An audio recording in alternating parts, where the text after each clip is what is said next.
咁趁住咧香港6人板球賽舉行在即啦，咁我 Elena 咧會一連5集啊，同大家介紹一下咧木球呢個玩意㗎。咁其實咧不經不覺咧6人板球賽咧已經係舉行咗超過15年咁耐㗎，咁真係歷史悠久。咁第一集咧我就會同大家介紹一下咧呢個比賽㗎。香港6人板球賽喺1992年創辦，更榮獲國際板球理事會認可，咁絕對咧係最受注目嘅國際板球盛事。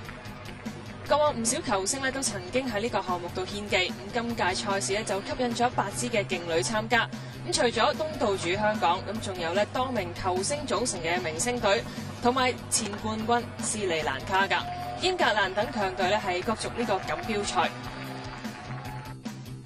過往13屆香港6人板球賽裏面啊，總共咧係有6支球隊係贏過冠軍，咁當中咧就以英格蘭同埋巴基斯坦嘅戰績最輝煌，呢兩支勁旅咧都各擁有咧4次冠軍嘅榮譽。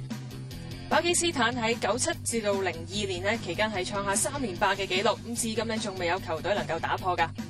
今屆香港6人板球賽咧就會喺11月8號同埋9號喺九龍木球會呢度舉行㗎。咁較早之前呢，記者會咧就係宣布咗比賽嘅詳情，即刻咧帶大家睇下當時熱鬧嘅情況啦。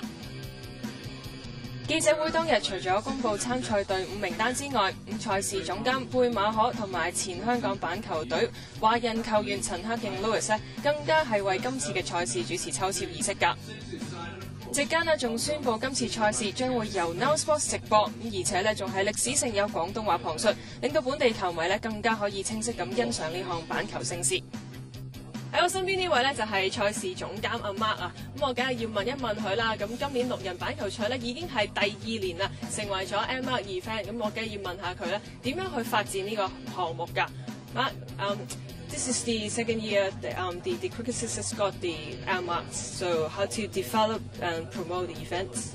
It's great to get the M-Mark recognition from the Major Sports Event Committee of Hong Kong. The M-Mark is only actually awarded to the biggest and best sports events in Hong Kong, and we're quite proud of the achievement of receiving it. 咁阿 Mark 咧當然就話咧，能夠得到 M-Mark 呢個品牌咧，咁當然咧係一件非常之榮幸嘅事嚟㗎。咁佢亦都咧感到非常之驕傲，咁因為咧就係呢個國際嘅體壇盛事咧，先至係可以得到政府嘅認可，咁啊就得到呢個 M-Mark 㗎。睇完今集嘅介紹啦，相信大家咧都好期待住香港6人板球賽㗎，咁記得咧黐住我哋 Now Sports 啊！今集時間差唔多，下一集咧會同大家介紹比賽嘅賽制同埋咧就係抽籤嘅結果，千祈唔好錯過啦！拜拜。